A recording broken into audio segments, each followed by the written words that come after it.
let's flip a coin. Heads Carolina, tails California. Okay, it's Andy Graham, Hobo Traveler. I'm in Dapong, Togo, West Africa. It's in the north of Togo, West Africa, almost to Burkina Faso. And Paul V asked, what do you think about traveling by bicycle? My first impression is, you gotta be crazy. Okay, but it's according to the country, right?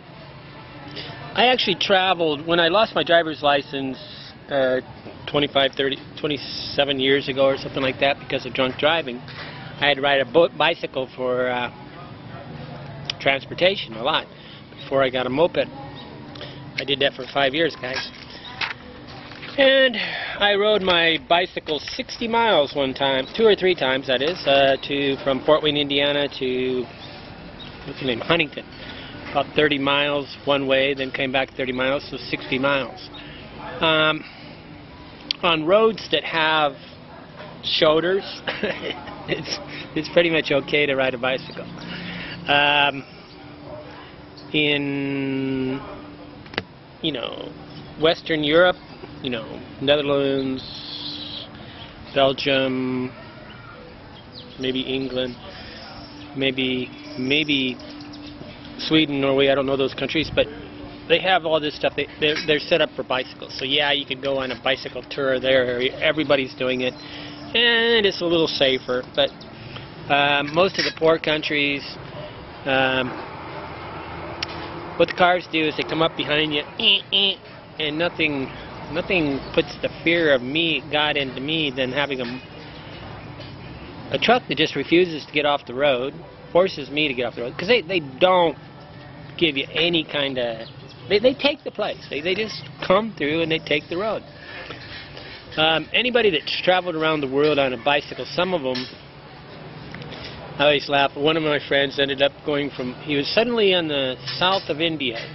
If he was in India, it could take 6 months just to get from one end to the other, but basically they put their bikes on the trains and stuff like that, and a lot of their trips are just transporting the bike by transport.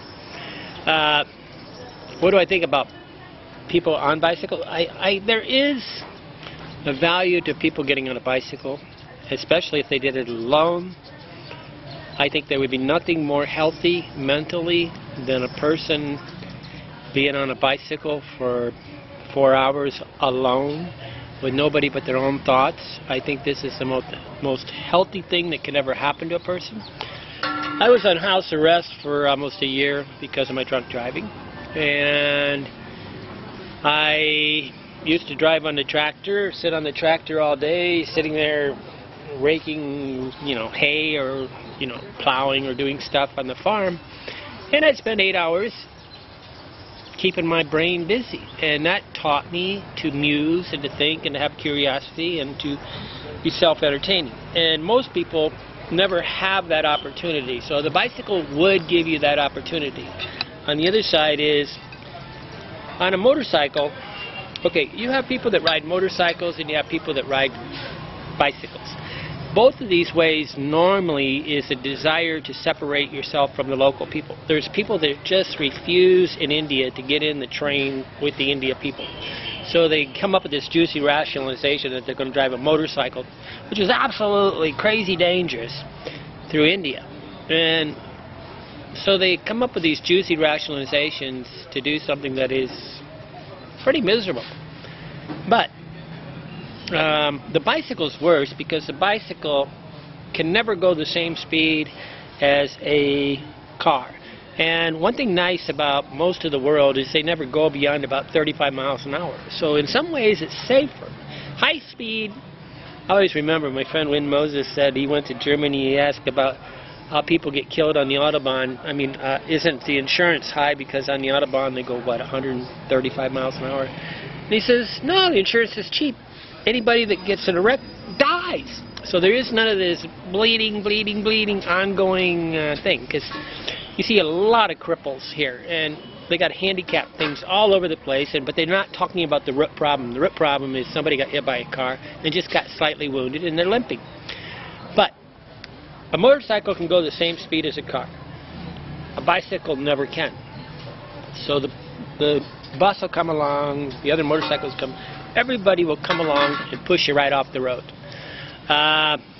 The one guy I wrote for helped in the editor of Rough Guide West Africa. I took a bunch of photos for him and he paid me. And he rode a bicycle all the way through West Africa. And, you know, it would be a great way to understand the culture. And the bad part is,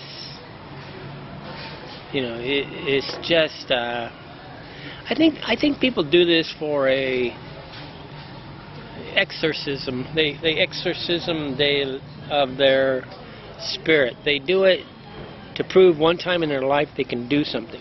Now, there's people that have a mastery of something, and there's people that have never done the mastery of anything. I've been the master of real estate. I've been the master of the internet. I've been master of writing blogs. I'm becoming the master of videos. I don't really care to be the master of anything else. I don't have anything to prove to myself. I know that I'm good at something. And I've ridden a bicycle for 60 miles. And, you know, the vibration and the rubbing of the legs between, you know, it's just a vibration. You know, you get the palm thing. It's a tough. And then getting it fixed here, you'd probably be always in a fixing thing. I think some people do need that long journey alone, not with their wife, not with the thing. They need that. They need to steal 1 month's worth of freedom from their captors. And the captor is the machine, the responsibility, and everything they're caught up into. And riding a bike is like constantly running away from it. And if you ride it long enough, you will outrun the mental confusion, and you will ride into clarity. But it's dangerous, guys. Might want to start out with Western Europe.